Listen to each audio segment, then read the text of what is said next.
Assalamualaikum warahmatullahi wabarakatuh.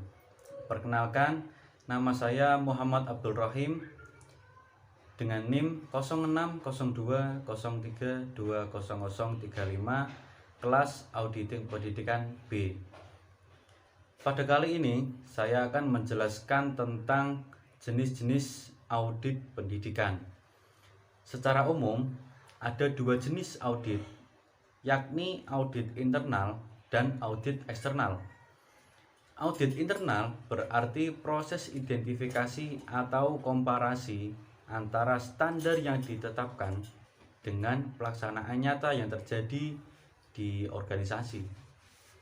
Audit internal umumnya dipakai oleh pihak manajemen organisasi untuk melihat sejauh mana pelaksanaan rencana yang telah ditetapkan dapat dijalankan dengan baik. Juga untuk melihat secara dini faktor-faktor apa saja yang berpotensi sebagai resiko dan dapat menghambat keberhasilan pelaksanaan program suatu organisasi. Audit internal merupakan satuan independen, penjaminan mutu yang objektif, dan satuan aktivitas konsultatif yang bertujuan untuk menambah nilai dan memperbaiki kinerja operasional suatu organisasi. Menurut Jenny Goodwin Stewart dan Pamela Ken menyebutkan bahwa audit internal dapat membantu organisasi untuk mengidentifikasi dan mengevaluasi risiko, serta mengubahnya menjadi bagian penting yang harus diperhatikan dalam manajemen risiko suatu organisasi. Dalam konteks pendidikan, audit internal dilakukan oleh lembaga penjaminan mutu yang dibentuk oleh satuan unit pendidikan.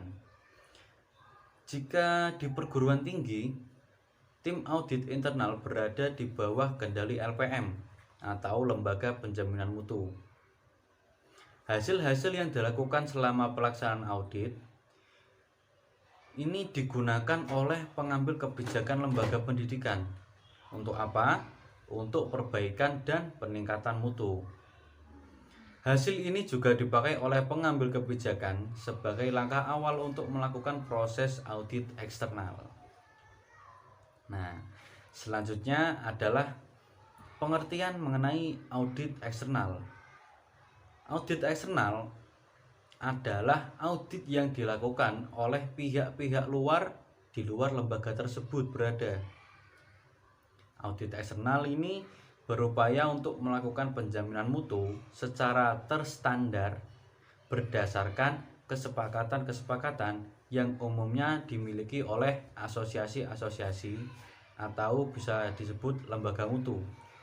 Dalam dunia pendidikan audit eksternal, sistem penjaminan mutu eksternal ini dilakukan oleh proses akreditasi baik yang diselenggarakan oleh negara berupa lembaga BAN PT maupun LAM PT bagi perguruan tinggi, dan yang diselenggarakan oleh BAN S atau BAN M bagi sekolah ataupun madrasah.